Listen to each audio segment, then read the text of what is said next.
ಆತ್ಮೀಯ ವಿದ್ಯಾರ್ಥಿಗಳೇ, ಇತಿಹಾಸ ವಿಭಾಗ ಅಧ್ಯಾಯ 2 ಬ್ರಿಟಿಷ್ ಆಳ್ವಿಕೆಯ ವಿಸ್ತರಣೆ. ಈ ಅಧ್ಯಾಯಕ್ಕೆ ಸಂಬಂಧಪಟ್ಟ ಹಾಗೆ ಕರ್ನಾಟಕ ಪ್ರೌಢ ಶಿಕ್ಷಣ ಪರೀಕ್ಷಾ ಮಂಡಳಿಯವರು ಬಿಡುಗಡೆ ಮಾಡಿರುವ 2 ಮಾದರಿ ಪ್ರಶ್ನೆ ಪತ್ರಿಕೆಗಳು ಹಾಗೂ ಪೂರ್ವ ಸಿದ್ಧತಾ ಪರೀಕ್ಷೆಯ ಪ್ರಶ್ನೆ ಪತ್ರಿಕೆಯನ್ನು ಗಮನಿಸಿದಾಗ ಈ ಅಧ್ಯಾಯದ ಮೇಲೆ 1 ಅಂಕದ 2 ಅಂಕದ ಹಾಗೂ 3 ಅಂಕದ ಪ್ರಶ್ನೆಗಳು ಬರುವ ಸಂಭವನೀಯತೆ ಇದೆ. ಹೀಗಾಗಿ ಈ ಅಧ್ಯಾಯದ ಮೇಲೆ ಈಗ ನಾವು 1 ಅಂಕದ ಪ್ರಶ್ನೆಗಳಿಗೆ ಉತ್ತರಗಳನ್ನು ಚರ್ಚೆ ಮಾಡೋಣ. ಪ್ರಶ್ನೆ 1, 1765ರ ಹೊತ್ತಿಗೆ ಬಹುತೇಕ ಪೂರ್ವ ಭಾಗದ ಭಾರತದ ಮೇಲೆ ಪ್ರಭುತ್ವ ಸ್ಥಾಪಿಸಿದ ಬ್ರಿಟಿಷರಿಗೆ ಭಾರತದ ಪಶ್ಚಿಮ ಮತ್ತು ದಕ್ಷಿಣ ಭಾಗಗಳಲ್ಲಿ ಪ್ರಭುತ್ವ ಸ್ಥಾಪಿಸಲು ಸಾಧ್ಯವಾಗಲಿಲ್ಲ, ಏಕೆ? ಉತ್ತರ: ಭಾರತದ ಪಶ್ಚಿಮ ಭಾಗದಲ್ಲಿ ಮರಾಠ ರಾಜ್ಯ ಮತ್ತು ದಕ್ಷಿಣ ಭಾಗಗಳಲ್ಲಿ ಮೈಸೂರು ರಾಜ್ಯ ಪ್ರಬಲರಾಗಿದ್ದರಿಂದ ಬ್ರಿಟಿಷರಿಗೆ ಭಾರತದ ಪಶ್ಚಿಮ ಮತ್ತು ದಕ್ಷಿಣ ಭಾಗಗಳಲ್ಲಿ ಪ್ರಭುತ್ವ ಸ್ಥಾಪಿಸಲು ಸಾಧ್ಯವಾಗಲಿಲ್ಲ. ಪ್ರಶ್ನೆ 2, ಮೊಘಲ ಚಕ್ರವರ್ತಿ 2ನೇ ಶಹಾ ಆಲಂ ಕೋರ್ ಮತ್ತು ಅಲಹಾಬಾದ್ಗಳನ್ನು ಮರಾಠರಿಗೆ ಏಕೆ ಕೊಟ್ಟನು? ಉತ್ತರ: ಬ್ರಿಟಿಷರ ಆಶ್ರಯದಲ್ಲಿದ್ದ ಮೊಘಲ ಚಕ್ರವರ್ತಿ 2ನೇ ಶಹಾ ಆಲಂನನ್ನು ಮರಾಠರು ಕರೆತಂದು ಮತ್ತೆ ದೆಹಲಿಯ ಸಿಂಹಾಸನದಲ್ಲಿ ಕೂಡಿಸಿದ್ದರಿಂದ. ಪ್ರಶ್ನೆ 3, ರಘೋಬನು ಪೇಶ್ವೆ ನಾರಾಯಣ ರಾಯನನ್ನು ಕೊಲೆ ಮಾಡಲು ಕಾರಣವೇನು? ಉತ್ತರ: ಪೇಶ್ವೆ ಸ್ಥಾನಾಕಾಂಕ್ಷಿಯಾಗಿದ್ದ ರಘೋಬನು ಪೇಶ್ವೆ ಮಾಧವರಾವನ ಮರಣದ ನಂತರ ಪೇಶ್ವೆ ಪಟ್ಟವೇರಿದ್ದ ನಾರಾಯಣ ರಾಯನನ್ನು ಕೊಲೆ ಮಾಡಿದನು. ಪ್ರಶ್ನೆ 4, ರಘೋಬನು ಬ್ರಿಟಿಷರ ಬೆಂಬಲ ಕೋರಲು ಕಾರಣವೇನು?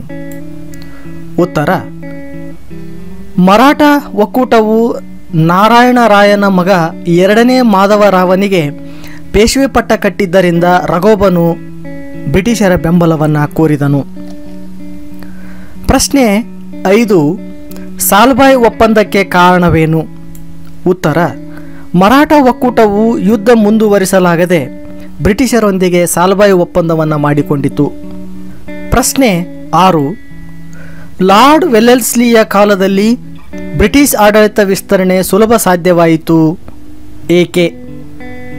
ಉತ್ತರ: ಬಲಿಷ್ಠ ಮರಾಠ ಮತ್ತು ಮೈಸೂರು ರಾಜ್ಯಗಳು ದುರ್ಬಲಗೊಂಡಿದ್ದರಿಂದ ಬ್ರಿಟಿಷ್ ಆಡಳಿತದ ವಿಸ್ತರಣೆಗೆ ಸುಲಭ ಸಾಧ್ಯವಾಯಿತು. ಪ್ರಶ್ನೆ 7, ಲಾರ್ಡ್ ವೆಲ್ಲೆಸ್ಲಿಯು ಸಹಾಯಕ ಸೈನ್ಯ ಪದ್ಧತಿಯನ್ನು ಏಕೆ ಜಾರಿಗೆ ತಂದನು? ಉತ್ತರ: ಭಾರತೀಯ ರಾಜ್ಯಗಳನ್ನು ನಿಯಂತ್ರಣಕ್ಕೆ ಒಳಪಡಿಸುವ ಸಲುವಾಗಿ ಲಾರ್ಡ್ ವೆಲ್ಲೆಸ್ಲಿಯು ಸಹಾಯಕ ಸೈನ್ಯ ಪದ್ಧತಿಯನ್ನು ಜಾರಿಗೆ ತಂದ. ಪ್ರಶ್ನೆ 8, ಸಹಾಯಕ ಸೈನ್ಯ ಪದ್ಧತಿಯಿಂದ ಬ್ರಿಟಿಷರಿಗೆ ಸೈನಿಕ ನಿರ್ವಹಣೆ ಸುಲಭವಾಯಿತು, ಹೇಗೆ? ಉತ್ತರ: ರಾಜನು ಬ್ರಿಟಿಷ್ ಸೈನಿಕ ತುಕಡಿಯನ್ನು ತನ್ನ ರಾಜ್ಯದಲ್ಲಿ ಇರಿಸಿಕೊಂಡು ಸೇನೆಯ ವೇತನ ಮತ್ತು ನಿರ್ವಹಣೆಯ ವೆಚ್ಚವನ್ನು ಭರಿಸಬೇಕಾಗಿದ್ದರಿಂದ ಬ್ರಿಟಿಷರಿಗೆ ಸೈನಿಕ ನಿರ್ವಹಣೆ ಸುಲಭವಾಯಿತು. ಪ್ರಶ್ನೆ 9, 2ನೇ ಆಂಗ್ಲೋ ಮರಾಠ ಯುದ್ಧಕ್ಕೆ ಕಾರಣವೇನು? ಉತ್ತರ: ಮರಾಠ ಮನೆತನಗಳ ನಾಯಕರ ನಡುವಿನ ಸಂಘರ್ಷವೇ ಈ ಯುದ್ಧಕ್ಕೆ ಕಾರಣವಾಯಿತು. ಪ್ರಶ್ನೆ 10, 2ನೇ ಬಾಜಿರಾವನು ಸಹಾಯಕ ಸೈನ್ಯ ಪದ್ಧತಿಗೆ ಒಳಪಡಲು ಕಾರಣವೇನು?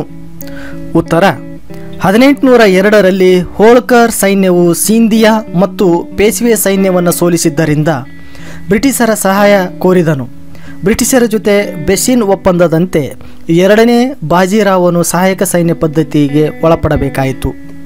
ಮರಾಠರ ಆಂತರಿಕ ವಿಚಾರದಲ್ಲಿ ಲಾರ್ಡ್ ವೆಲ್ಲೆಸ್ಲಿಯು ಪ್ರವೇಶಿಸಲು ಕಾರಣವೇನು? ಉತ್ತರ: ಪೇಶ್ವೆ 2ನೇ ಬಾಜಿರಾವನು ಬ್ರಿಟಿಷರ ಸಹಾಯ ಯಾಚಿಸಿದ್ದರಿಂದ ಮರಾಠರ ಆಂತರಿಕ ವಿಚಾರದಲ್ಲಿ ಲಾರ್ಡ್ ವೆಲ್ಲೆಸ್ಲಿಯು ಪ್ರವೇಶಿಸಿದನು. ಪ್ರಶ್ನೆ 12, ಪರಸ್ಪರ ಸಂಘರ್ಷದಲ್ಲಿ ತೊಡಗಿದ್ದ ಮರಾಠ ಮನೆತನಗಳು ಒಗ್ಗೂಡಲು ಕಾರಣವೇನು? ಉತ್ತರ: ಪೇಶ್ವೆಯು ಸಹಾಯಕ ಸೈನ್ಯ ಪದ್ಧತಿಯನ್ನು ಒಪ್ಪಿದ್ದನ್ನು ವಿರೋಧಿಸಿ ಹೋಳ್ಕರ್, ಭೋಸ್ಲೆ, ಸಿಂಧಿಯಾ ಮೊದಲಾದ ಮರಾಠ ಮನೆತನಗಳು ಒಗ್ಗೂಡಿದರು. ಪ್ರಶ್ನೆ 13, ಲಾರ್ಡ್ ವೆಲ್ಲೆಸ್ಲಿಯು ಬ್ರಿಟಿಷರಿಂದಲೇ ತೀವ್ರ ಟೀಕೆಗೆ ಒಳಗಾದನು, ಏಕೆ?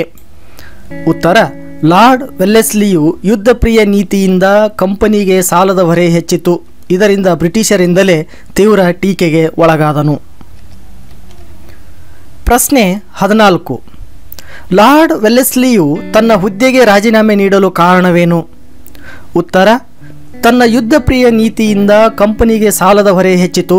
ಇದರಿಂದ ಬ್ರಿಟಿಷರಿಂದಲೇ ತೀವ್ರ ಟೀಕೆಗೆ ಒಳಗಾಗಿದ್ದರಿಂದ ಲಾರ್ಡ್ ವೆಲ್ಲೆಸ್ಲಿಯು ತನ್ನ ಹುದ್ದೆಗೆ ರಾಜೀನಾಮೆ ನೀಡಿದನು. ಪ್ರಶ್ನೆ 15. 1848ರಲ್ಲಿ ಪಂಜಾಬಿಗಳು ಬ್ರಿಟಿಷರ ವಿರುದ್ಧ ಪ್ರತಿಭಟನೆಗೆ ಇಳಿಯಲು ಕಾರಣವೇನು? ಉತ್ತರ: 1848ರಲ್ಲಿ ಪಂಜಾಬಿನ ಮೇಲೆ ನೇರ ಬ್ರಿಟಿಷ್ ಆಳ್ವಿಕೆಯನ್ನು ಹೇರಲು ಹೊರಟಾಗ ಪಂಜಾಬಿಗಳು ಪ್ರತಿಭಟನೆ ಮಾಡಿದರು. ಪ್ರಶ್ನೆ 16. ಬ್ರಿಟಿಷರು ಯಾವ ಯುದ್ಧಗಳ ಮೂಲಕ ಭಾರತದಲ್ಲಿ ಯಾವುದೇ ಯುರೋಪ್ ದೇಶಗಳು ತಮ್ಮ ಎದುರಾಳಿಗಳಾಗಿ ನಿಲ್ಲದಂತೆ ಮಾಡಿದರು? ಉತ್ತರ: ಬ್ರಿಟಿಷರು ಕರ್ನಾಟಿಕ್ ಯುದ್ಧಗಳ ಮೂಲಕ ಭಾರತದಲ್ಲಿ ಯಾವುದೇ ಯುರೋಪ್ ದೇಶಗಳು ತಮ್ಮ ಎದುರಾಳಿಗಳಾಗಿ ನಿಲ್ಲದಂತೆ ಮಾಡಿದರು. ಆತ್ಮೀಯ ವಿದ್ಯಾರ್ಥಿಗಳೇ, ಈವರೆಗೆ 1 ಅಂಕದ ತಿಳುವಳಿಕೆ ಮತ್ತು ಅನ್ವಯ ಪ್ರಶ್ನೆಗಳಿಗೆ ಹೇಗೆ ಉತ್ತರಿಸಬೇಕು ಅನ್ನುವುದನ್ನು ನೋಡಿದ್ರಿ.